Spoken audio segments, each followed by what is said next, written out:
Canadians, I've got some great news for you that I just found out, and that is the fact that the Kia EV5 compact crossover SUV from the brand is going to be going on sale in Canada in 2026. The car is already on sale in Australia, Asia, but we weren't really sure if it was going to come to North America at all, but we just found out Canada is going to be the sole market in North America where you'll be able to get it. It's making its North American debut in a couple weeks, so let's talk about it. Hey everybody, it's the Ioniq guy. If this is your first time to the channel, welcome. My name's Corbin. I cover all things Hyundai, Kia, Genesis, EV related. Today's a Kia video. Just yesterday, Kia made this announcement. I'm super excited about it because I really do dig the styling of the EV5. It really looks like they took an EV9, put it in a crusher, just shrunk it down a little bit, and are going to put it on sale now in Canada. So Kia's Director of Strategic Planning at Kia Canada, David Sherrard, says, upon launch, EV5 will mark an important milestone as we introduce this vehicle as an affordable option that will meet the needs of today's modern consumer in what is Canada's most significant segment. When looking at it in pictures though, it's deceptively small. Comparing it to the Kia EV6, it is shorter, has a shorter wheelbase, it's narrower, but the only dimension where it does exceed the EV6 is in terms of height. The spec is 1.7 meters tall, and the EV6 is about 1.5 meters tall. So it's a little bit taller, which gives it that more squared off shape. And it does have better ground clearance, 25 millimeters or so, or almost an inch. But despite that, it is bigger than the Niro EV,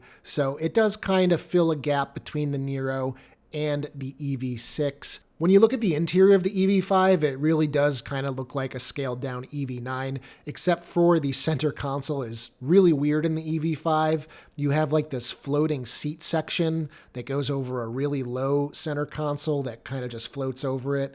And it looks like you could potentially seat somebody in that position, but it doesn't look like there's a seat belt. So it's kind of an odd design.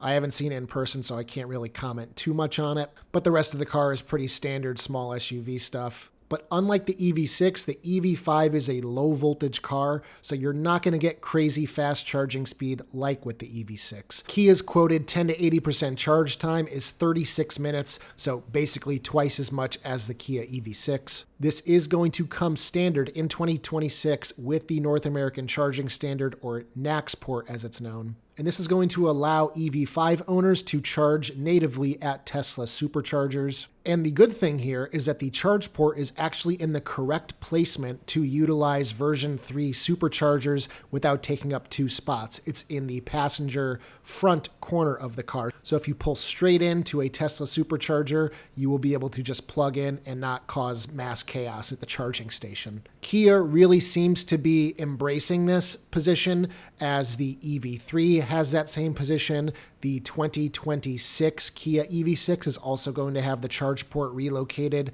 to the driver's side of the car in the back corner, so it will also be able to natively pull into a version 3 supercharger and not take up 2 spots. So this seems to be Kia's preference, at least for now. It remains to be seen whether the 2026 Kia EV9 will move the charge port to the other side of the car. Being that it is in the metal body of the car versus in the bumper like in the EV6, it's a lot more complicated to move the location for EV9 because you would have to have all new tooling for the sheet metal pressing machines, and that tooling is extremely expensive. So with that charge port being in the front, this means that it is going to either be a front-wheel drive or an all-wheel drive car. And this is similar to the Kia EV3 as well. The car is going to be available in 2 battery capacities, about 60 kilowatt hours and then 81 kilowatt hours. So this is basically what they do with all their cars at Kia. You can get a small battery, you can get a big battery, whichever you want. If range is your biggest goal, then get a front-wheel drive with the big battery if they offer it. The car is going to be making its North American debut at the Toronto Auto Show, which is February 14th through 23rd. So if you're in Toronto and you want to check it out, go to the auto show. I've been toying with the idea of maybe doing a little road trip up to Toronto, maybe take the Ioniq 6 up there to go check out the EV5, but I haven't fully decided yet. I still have yet to see the car in person because it's only been on sale overseas. This is disheartening though to see that it's not going to be coming to the United States. I don't know if they have another car planned, because other than the EV6, there's really nothing besides the Niro EV, and the Niro EV is already kind of long in the tooth, a little outdated. So that really needs to get refreshed or fully replaced with a new one of the EVs in the lineup. It likely has to do with the battery pack being manufactured in China. They might not want to have to deal with importing that, especially with the new administration here in the United States that is hostile to EVs and anything from China. Kia really is crushing it with their EV lineup. I mean, they have filled it out completely. EV3, EV4 is upcoming, the new electric sedan, EV5 right here, Kia EV6, Kia EV9. They've got now basically 5 EVs in their lineup, plus the Niro EV, so technically 6. So anyway, guys, just a quick video. Wanted to let you guys know that the EV5 is coming to Canada. I know a lot of viewers here are Canadian, so let me know down in the comment section, are you interested in the EV5? Could this be your next EV?